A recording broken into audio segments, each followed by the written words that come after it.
नसूह एक औरत नुमा आदमी था, बारीक आवाज़, बगैर दाढ़ी और नाजुक अंदाम मर्द। वो अपनी ज़ाहिरी शक्ल सूरत से फ़ायदा उठाते हुए ज़नाना हमाम में औरतों का मसाज करता और मैल उतारता था। कोई भी उसकी हकीकत नहीं जानता था। सभी उसे औरत समझते थे। ये तरीका उसके लिए ज़रिया माआश भी था और औरतों के जिस्म से लज्जत भी लेता था। कई बार ज़मीर के मलामत करने पर उसने इस काम से तौबा भी कर ली, लेकिन हमेशा तौबा तोड़ता रहा। एक दिन बादशाह की बेटी हमाम गई। हमाम और मसाज करने के बाद पता चला कि उसका गहना गोहर, मोती या हीरा खो गया है। बादशाह की बेटी ने हुक्म दिया कि सबकी तलाशी ली जाए। सबकी तलाशी ली गई, हीरा नहीं मिला। नसूह रुसवाई के डर से एक जगह छुप गया।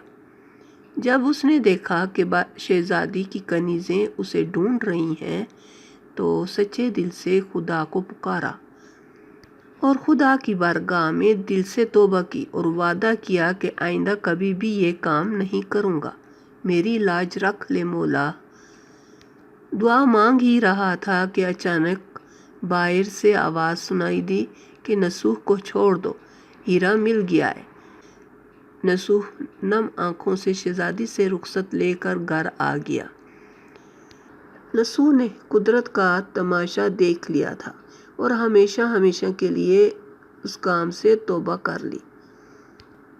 कई दिनों से हमाम ना जाने पर एक दिन शहजादी ने बुलवा भेजा कि हमाम आकर मेरी मसाज करे, लेकिन नसूह ने बहाना बनाया कि मेरे हाथ में दर्द है, मैं मसाज नहीं कर सकता हूँ। नसूह ने देखा कि उस शहर में रहना उसके लिए मुनासिब नहीं है। सभी औरतें उसको चाहती हैं और उसके हाथ से मसाज लेना पसंद करती हैं। जितना भी गलत तरीके से माल कमाया था, सब गरीबों में बांट दिया और शहर से निकलकर कहीं मील दूर एक पहाड़ी पर डेरा डालकर अल्लाह की इबादत में मशगूल हो गया। एक दिन उसकी नज़र एक भैंस पर पड़ी जो उसके करीब घास चर रही थी। उसने सोचा कि ये किसी चरवाहे से भागकर यहाँ आ गई है। जब तक उसका मालिक ना आ जाए तब तक मैं उसकी देखभाल कर लेता हूँ। लिहाजा उसकी देखभाल करने लगा। कुछ दिन बाद एक तिजारती काफिला रास्ता भूलकर उधर आ गया, जो सारे प्यास की शिद्दत से निढाल थे। उन्होंने नसूह से पानी मांगा। नसूह ने सबको भैंस का दूध पिलाया और सबको सैराब कर दिया। काफिले वालों ने नसूह से शहर जाने का रास्ता पूछा। नसूह ने उनको आसान और नज़दीकी रास्ता दिखाया। नसूह के इखलाक से मुतासिर होकर ताजरों ने जाते हुए उसे बहुत सारा माल बतौर तोहफा दिया। नसूह ने उन पैसों से वहाँ कुआं खुदवा दिया। आहिस्ता आहिस्ता लोग वहाँ बसने लगे और इमारतें बनने लगीं। वहाँ के लोग नसूह को बड़ी इज्जत और एहतराम की निगाह से देखते थे। रफ्ता रफ्ता नसूह की नेकी के चर्चे बादशाह तक जा पहुँचे। बादशाह की दिल में नसूह से मिलने का इश्तियाक पैदा हुआ। उसने नसूह को पैगाम भेजा कि बादशाह आपसे मिलना चाहते हैं, मेहरबानी करके दरबार तशरीफ़ ले आए। जब नसूह को बादशाह का पैगाम मिला, उसने मिलने से इनकार कर दिया और माजरत चाही कि मुझे बहुत सारे काम हैं, मैं नहीं आ सकता। बादशाह को बहुत तज्जब हुआ, मगर उस बेनियाजी को देखकर मिलने की तलब और बढ़ गई।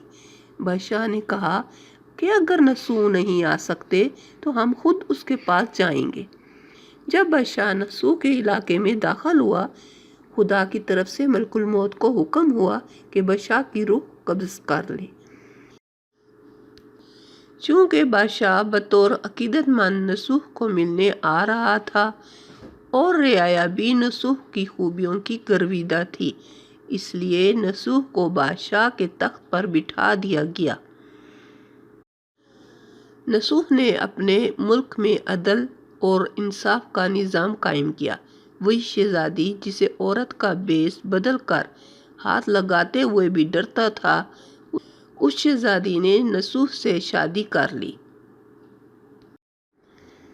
ایک دن نصوح دربار میں بیٹھا لوگوں کی داد رسی کر رہا تھا کہ ایک شخص وارد ہوا اور کہنے لگا کہ کچھ سال پہلے میری بھینس گم ہو گئی تھی، بہت ڈھونڈا مگر نہیں ملی، برائے مہربانی میری مدد فرمائیں۔ نصوح نے کہا کہ تمہاری بھینس میرے پاس ہے، آج جو کچھ میرے پاس ہے وہ تمہاری بھینس کی وجہ سے ہے۔ نصوح نے حکم دیا کہ اس کے سارے مال اور دولت کا آدھا حصہ بھینس کے مالک کو دیا جائے۔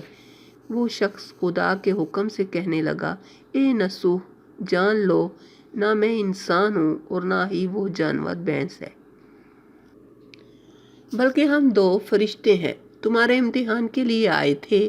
یہ سارا مال اور دولت تمہارے سچے دل سے توبہ کرنے کا نتیجہ ہے، یہ سب کچھ تمہیں مبارک ہو۔ وہ دونوں فرشتے نظروں سے غائب ہو گئے۔ اسی وجہ سے سچے دل سے توبہ کرنے کو توبہ نصوح کہتے ہیں۔ تاریخ کی کتب میں نصوح کو بنی اسرائیل کے ایک بڑے عابد کی حیثیت سے لکھا گیا ہے۔ اس اسٹوری سے ہمیں کیا سبق ملا؟ نصوح رزق کمانے کے لیے اللہ کا ناپسندیدہ کام کیا کرتا تھا۔ جب وہ کام اللہ کے خوف کی وجہ سے چھوڑا تو اللہ نے رزق کے اسباب پیدا کیے اور بادشاہت تک عطا کر دی۔ حرام طریقے سے لذت حاصل کرنا چھوڑا تو اللہ نے نکاح میں شہزادی دے دی۔ اللہ تعالیٰ سب کو توبہ کرنے اور تا دم مرگ اس توبہ پر قائم رہنے کی توفیق فرمائے۔ آمین ثم آمین۔